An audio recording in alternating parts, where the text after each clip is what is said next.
Bill here. Just wanted to share this with you guys.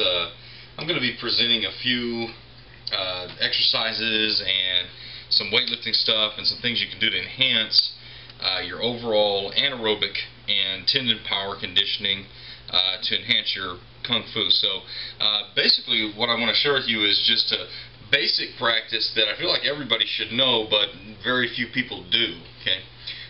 The idea here is that we've got a lot of people who practice Chow Gar and who practice Bak Mei, and those are very sharp, fast styles, and Bak Mei is a pugilism style, as a matter of fact. So the idea is you need a good punch.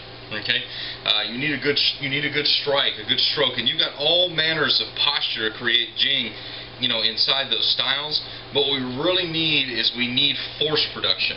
Okay, so once you've got the posture, stance, and movement down, you're only generating so much power using the body. What you have to do is enhance the body's ability to create force. So you want to start with light resistance, okay, and you want to be pushing and pulling against the resistance using the tendons that help support the joint system that's firing off the strike. This helps create a strong musculoskeletal system and balance, and basically helps you sort of build those, I don't want to say, they're not really fast twitch muscles. I mean, they are the power producing muscles, but what it does is it helps the muscles contract faster, and it helps the tendons kind of get used to that quick contraction, and helps them keep the solidity of the joint and the joint system intact. So basically what we're going to do is first exercise I'm going to show you is just a very quick exercise, but I prefer very strong leads. I'm not a fan of fighting with your strong hand reverse Western boxing style. I don't really like that. I've never been really comfortable with that, although it is fine.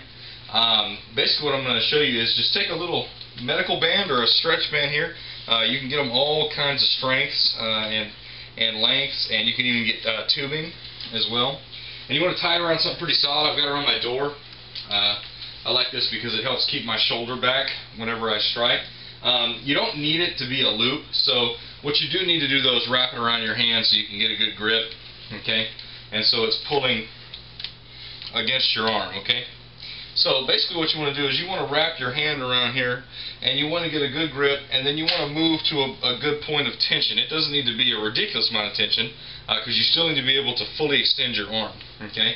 And so what you want to do is you want to play that out and kind of throw those punches and see how that tension is, and see if you can really fully extend. And when you get to a place where you can comfortably extend, but it becomes a challenge in the shoulder and the elbow, that's where you want to start.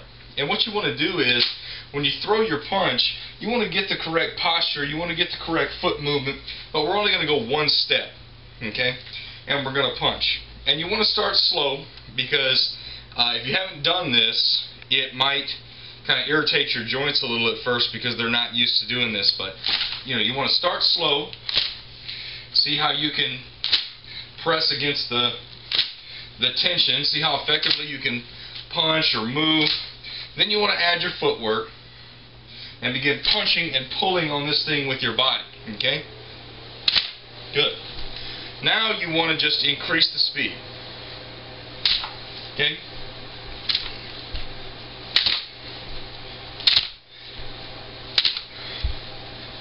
Okay?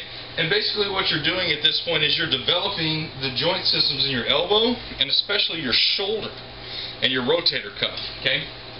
You can do that for straight punches. You can do it for hooks. Hooks, you'd have to turn this way. I'm going to turn my back to you, but I think you get the idea. When you hook, you want to turn the body and pull against the tension. And what you want to do is, instead of pulling back like this, you want to pull out and keep the tension from pulling your arm to your chest. Okay?